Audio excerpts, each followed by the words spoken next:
자, 이 상황에서 이제 우리만 모질이가 아니다라는 거를 증명하기 한경이 낮았습니다. 네. 푸틴이나 시진핑 기시다도 사람 아니다라고 하면서 나름대로 비난 기사를 좀 깠거든요. 뭔 내용인지 좀 보겠습니다. 네, 푸틴 대통령이 현지 시간 지난해 12월 31일 공개한 새해 연설에서 서방은 러시아를 약화 분열시키기 위해 우크라이나를 이용하고 있다고 말했습니다. 그러면서 샴페인이 담긴 잔을 들고 건배를 제안하기도 했습니다. 그리고 이 연설을 공개하기 직전에는 러시아군이 우크라이나 전역을 공습했습니다. 새해 기념맞이 공습하나요? 러시아는? 결과적으로 아이고. 지금 협상에 대한 그 서방의 그 긍정적인 평가 다 필요 없는 거고요. 러시아는 절대 물러설 마음이 없다라는 거를 보여주면서 나는 건재하다, 나는 여유 있다라고 이렇게 나름대로 이제 그 정치적 선전을 하는 거죠. 푸틴 입장에서도. 지금 뭐 푸틴이 망명을 준비하고 있다부터 시작해갖고 권력 권좌에서 밀려났다. 건강이 악화됐다. 건강 이런 거 악화, 많잖아. 온갖 루머들을 다 만들어내고 있거든요. 웃기지 마요. 지금 푸틴 비난하는 올리가리들, 재벌가들, 권력자들 지금 다 돼지고 있어요. 의문사하고 있다니까. 전쟁 핑계로 더 조지고 있어요. 그리고 해외 재산을 지금 비밀 경찰들이 가갖고 급습해갖고 강제로 수용을 하고 있어가지고 재정이 더 튼튼해졌다는 말이 있더라고요. 그러니까 지금 서방 언론에서 푸틴과 관련해서 나오는 보도들은 거의 못 믿을 보도들이에요.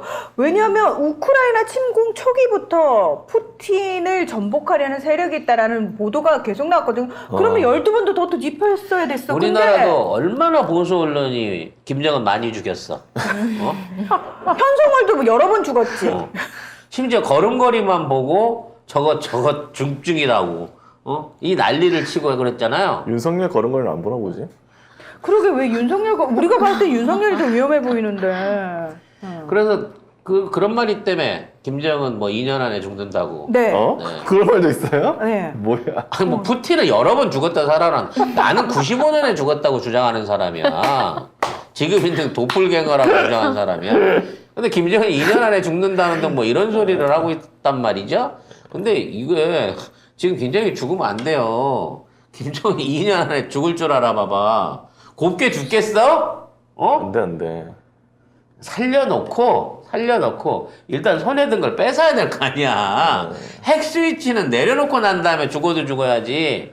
지금 있는 상황에서 만일 북한이 어떤 최고 지도자 내지는 최고 정치 권력자의 유고가 생겨봐요. 큰일 어떻게 나. 되겠나. 큰일 나. 그거는 그냥 물어보나 마나 내전입니다. 그렇게 되면 뻔히 외국 전쟁사에서도 알잖아요. 그러니까 지금 있는 푸틴이 죽어라 하는 건 뭐냐면 전쟁아 커져라 하는 얘기랑 똑같은 거예요. 어쨌든 푸틴은 아신 게 없어요. 유럽에서 지금 제일 따뜻하고 제일 경제적으로 안정된 국가가 대래 러시아야. 독일보다 낫대.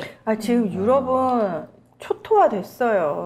오죽하면 유럽에 있는 사람들한테 야 니네 보조금 가지고 스페인이나 어디 그쪽으로 차라리 겨울 내내 피난을 와. 그게 더 싸게 맥혀. 이러고 있을 지경이라는 거야. 아이고야. 전기료가 30배가 올라왔고 난방도 못 돌리는데 그러니까 난방을 돌릴 것인지 아니면 그 돈으로 음식을 사 먹을 것인지 그 둘 중에 하나를 택해야 되는 상황이에요. 기가 막힌 상황이죠. 그래서 그 돈 가지고 이집트나 남아공이나 스페인으로 오라는 거야. 차라리 그럼 훨씬 곳에. 싸니까 차라리 겨울 피해 있다가 한 석 달 피해 있다 가라는 거야. 그러니까 이게 많은 분들이 유럽 하면은 그래도 약간 선진국이고 그러면은 또 경제적으로 여유가 있지 않을까 다들 그렇게 생각을 하시는데 되게 충격적인 게 뭐냐면 이렇게 임금을 실제로 까보잖아요. 그럼 대다수 노동자들의 임금이 200만 원 정도 수준인 거예요. 그리고 근데 그걸로 그럼 살 수 있어요? 예, 살 수 있어요. 왜냐하면 독일 같은 경우에 물가가 엄청 싸요. 독일 교통비, 식비, 교육비 엄청 싸죠. 엄청 싸요. 독일은 교육비 안 드니까. 그러니까 그런 것 자체가 돈이 안 들어요. 근데 전기세가 예를 들어서 우리를 그 전까지는 전기세가 예를 들어서 10,000원 정도를 냈다 그러면은 지금 기본적으로 10만 원, 11만 원 뭐 이렇게 내야 되는 상황까지 커진 거예요. 그러니까 사람들이 버틸 수가 없는 거예요. 아무튼 이래서 푸틴은 또라이다, 미사일 쏘고 샴페인 먹었다고 욕을 했고요. 자, 시진핑은 어떤 상황인가 볼까요? 네, 시진핑은 신년사에서 코로나19 예방 및 통제 정책이 새로운 단계에 들어섰다면서 아직은 어려운 시기지만 곧 동이 틀 거라고 말했습니다. 우리나라 대통령 신년사 발표랑 비슷하죠. 카메라 보면서 주변에 아무도 없고. 그래서 내가 그랬죠. 똑같다고. 쟤는 그래도 밑에 고개는 안 떨고 프롬프트를 보고 있는지, 아니 AI일 수도 있어요. 늘 의심하지만. 근데 지금 북한도, 북한이란다.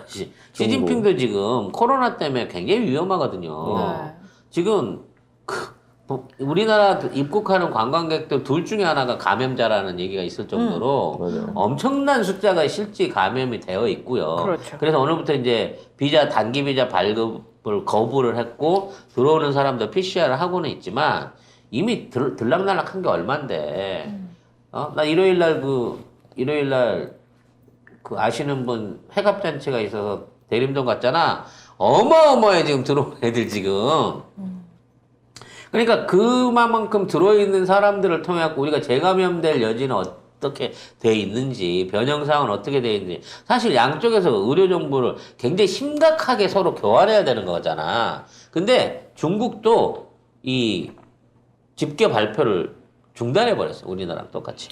지난달 25일부터 왜 중단했냐면은 중국 정부의 공식 발표와 실제 확진자나 사망자 수하고 차이가 너무 크니까 오히려 불신감이 커졌어요. 정부가 무언가를 감추고 있다라는 얘기가 그 국민들 사이에서 점점 커지니까. 왜 실제로 화장장이 24시간 풀로 돌아가는데도 시체가 4배 이상 들어오는 거예요. 원래 49 정도를 불 처리했었는데 떼려고 태우진 않을 거 아니야. 그러니까 그래서 159 이상 들어오는 상황이 계속 벌어지는데 정부에서는 사망자 한 명도 없다.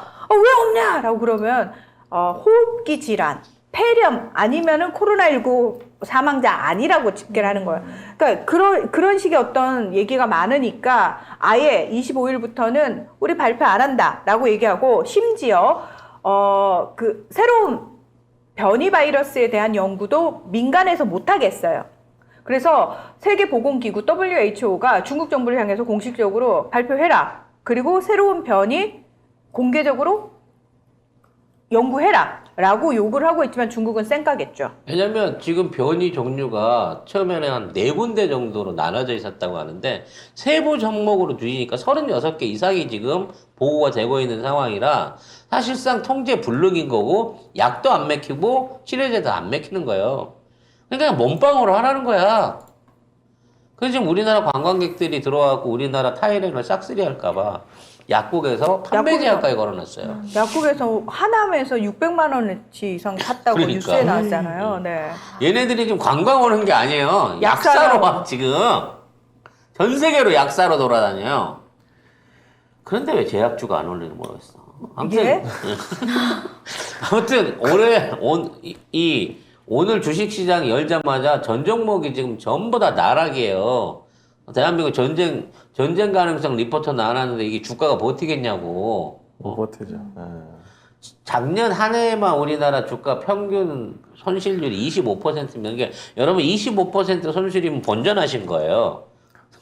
위로는 되실지 모르겠습니다. 그 정도예요? 근데 올해는 이보다 더 심각할 수 있다는 거예요. 그래요. 한 10년은 묵혀야죠. 10년. 못 예. 꺼내. 참아요. 못 꺼내요. 난 쏜대. 열어보지 않은 지 오래됐어요. 그냥 제크의 반복하게 콩나물라고 생각하시고 네. 자라나서 하늘에 닿을 때까지 파묻어 놓는 게 방법이란 말씀 드리겠습니다. 아무튼 여기에 대해서는 대책이 없습니다. 중국 입장에서는.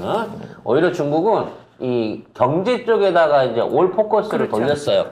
그래서 이제 돈을 벌어야겠다라는 마인드로 몰아가고 있습니다만, 이게 실질적으로 돈을 벌겠다는 뜻은 아닙니다. 돈을 뜯겠다는 뜻이죠. 네. 그래서 기업 활동을 정상화시킨 다음에 대기업들한테서 어마어마한 삥을 뜯어내가지고 이걸로 새로운 시진핑 3기에 정치 자금을 삼기 위한 노력을 하고 있습니다. 그래서 아파도 돌려라 이제는.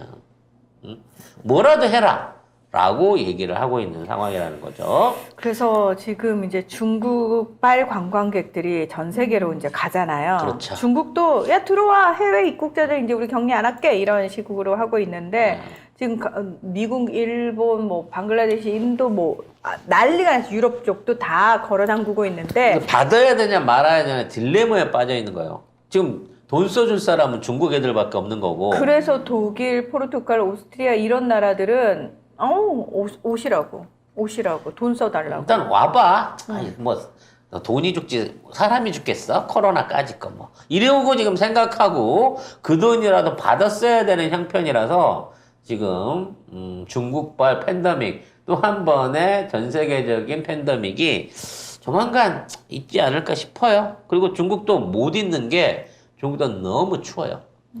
그래서 중국도 외국으로 날르는 게 싸게 먹힐 정도로 지금 이번에 혹한에 대한 그 대책이 없습니다. 근데 외국으로 나를 수 있는 사람들은 사실 중국 내에서도 돈 있는 사람들이잖아요. 빚을 내서라도 날라야 된다는 거예요. 중국 입장에서는 지금. 네. 아이고야. 자, 이런 뭐 우리만 죽을 수 없으니까요. 자, 이런 상황에서 또 일본 얘기를 안 할 수 없잖아요. 자, 네, 일본은 방위력 강화에 전력을 다하겠다 이런 얘기를 중점적으로 했습니다. 그리고 얘네들은 기어이 전쟁을 하고 싶은 모양이에요. 아, 왜 이렇게 다 전쟁하자고 그래. 난리야, 이거. 왜냐면 진짜. 지지율이 떨어지니까 전쟁 말고는 지금 있는 이 정치적 국면을 감당하지 못할 거라고 생각하는 것 같아요. 근데 결국 일본이 전쟁하는 건 북한 상대 아니에요? 그렇죠. 그래서 일본은 제일 만만한 게 현재로선 북한이죠. 그러니까 2차 세계대전 이후에 폭망했던 일본 경제가 우리나라 6.25 전쟁을 기점으로 살아나오면서 경제 호황을 누렸잖아요. 그러니까 다시 한번 일본이 재기하고 싶은 마음은 그 마음에서 지금 계속해서 북한을 도발하는 거고 다시 한반도가 전장이 되면 가장 가까운 일본이 또 한 번 경제 부흥을 할 수 있다라고 기대를 하고 있는 거죠. 근데 이게 조금 그 예전이랑 다른 게 뭐냐면 일본 자체가 지금 돈이 없어가지고 금리 인상을 이제 시작하고 있거든요. 금리 인상을 시작하는 마지막 단계는 4월 28일입니다. 지금 있는 구로다 총재가 위치임을 하는 4월 28일이 될 건데 저는 그 이전에 일본 경제의 심각한 붕괴 조짐이 보여짐으로 인해서 전쟁이 필요할 수 있는 고의적인 도발이 일어날 수 있는 상황이 저는 온다고 예측을 하고 있어요. 만일 생긴다고 하면 경제 폭망이 아니라 일본 열도가 폭망해야 돼요. 그러니까 그 폭망을 경제 폭망에 의한 문제를 가리기 위해서는 전쟁이 필수적으로 필요하다는 겁니다. 아니요. 제 말은요. 그냥 일본 열도가 가라앉아야 된다는 얘기예요. 그 전에. 가라앉을 가능성이 있나요? 가라앉는다고 작년에 그 3월 되면 가라앉는다고 그랬는데. 지진. 죄송합니다. 의외로 집안이 튼튼했어요. 그래갖고 지금 뭐 화산 활동도 잠잠하고 그리고 이거 직접 이게 화산 활동이 진행되고 있는 것도 이제 뉴스도 안 해주기 때문에 지금 구체적으로 어느 정도 진전되는지 크게 보여지질 않는데 중요한 건 그겁니다. 잔잔하게 있다가 쌩겨온다 그랬잖아요. 최근 들어 한 3주 동안 잔잔합니다. 큰 거 올 가능성은 언제나 있습니다. 그래서 뭐 그 부분도 기대를 해보겠습니다만 정상적인 일본인들의 정치 상황에서 지금 일본 경제 최악의 상황인 겁니다. 왜 최악이냐? 달러가 안 들어와요. 일본이 이제 중국을 제외하고 미국의 채권을 가장 많이 갖고 있고 미국한테 사실 받을 돈이 많아요. 전 세계에 깔려있는 돈들이 2조 달러, 2천조 원 이상이 깔려있다고 하는데 그 돈이 지금 달러가 없어서 돌아오질 않고 있습니다.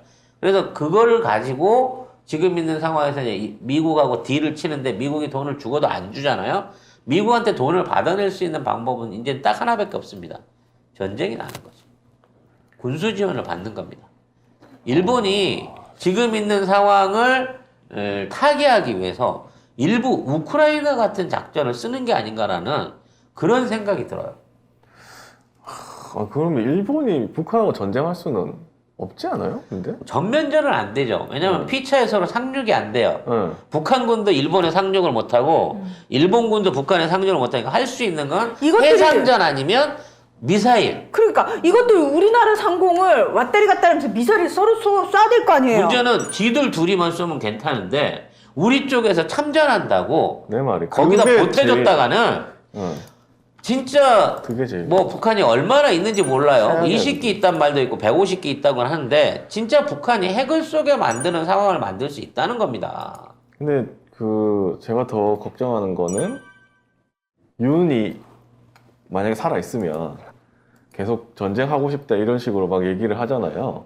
그러면 남북 전쟁이 먼저 되고 똑같은 거야. 아니 네. 이 순서가 좀 바뀌는 거지. 안 돼요? 일본이 먼저 북한을 자극해갖고 전쟁을 일으키잖아요. 그러면 우리는 누구 편을 들 것인가 하는 게 한미일 동맹을 따를 건가 아니면 한민족인 북한을 도울 것인가에 대한 부분에 대해서 그러니까. 입장 표명을 해야 돼. 근데 우리가 지금 나는 일본 도울 거야 하고 있잖아. 그러니까. 북한 입장에서는 일본하고 개전이 본격화되기 전에 아까도 얘기했지만 일본 애들은 못 건너와. 그렇기 때문에 시간이 있어. 근데 우린 땅이 붙어 있잖아. 그런데다 우리는 압도적인 육군 병력이 있단 말이야. 해군도 있고. 그래서 그 부분에 대한 제어를 하기 위해서 진짜 서울이 아니라 북한에서 남한으로 이게 연결돼 있는 전략적 요충지 있잖아요. 강원도 산간이라든지 접경 지역 이런 데다 핵지뢰 같은 걸 매설해 놓고 터트릴 위험이 있다는 거야. 이 남쪽에서 못 올라가게 하기 위해서. 이거는 전쟁 시나리오에 있는 거예요. 만일에 우리를 공격해 버리잖아? 그럼 우리도 보복 공격을 가야 되는데 북한이 비무장지대나 자기 쪽 지역에 있는 인근 지역에 그걸 핵을 써가지고 폭격을 해갖고 이걸 터트렸다고 쳐봐. 접근을 막기 위해서. 그러면 이걸 갖고 우리가 뭐라고 얘기할 수 있는 부분은 아닌 게 돼버리거든. 나는 그 점을 공격하는 거야. 북한이 남한을 공격하면, 이게 서울을 공격하게 되면 사실상 전면전이 되는 거고 우리도 모든 전력을 쏟아부어갖고 북한을 초토화를 시키기 때문에 북한도 그걸 원하지 않아요. 그거 못해요. 그렇기 때문에 이러한 부분 안에서의 안보적 위협을 이 윤석열의 말 한마디가 다 만들고 있는 거라니까. 어차피 우리는 못 가요.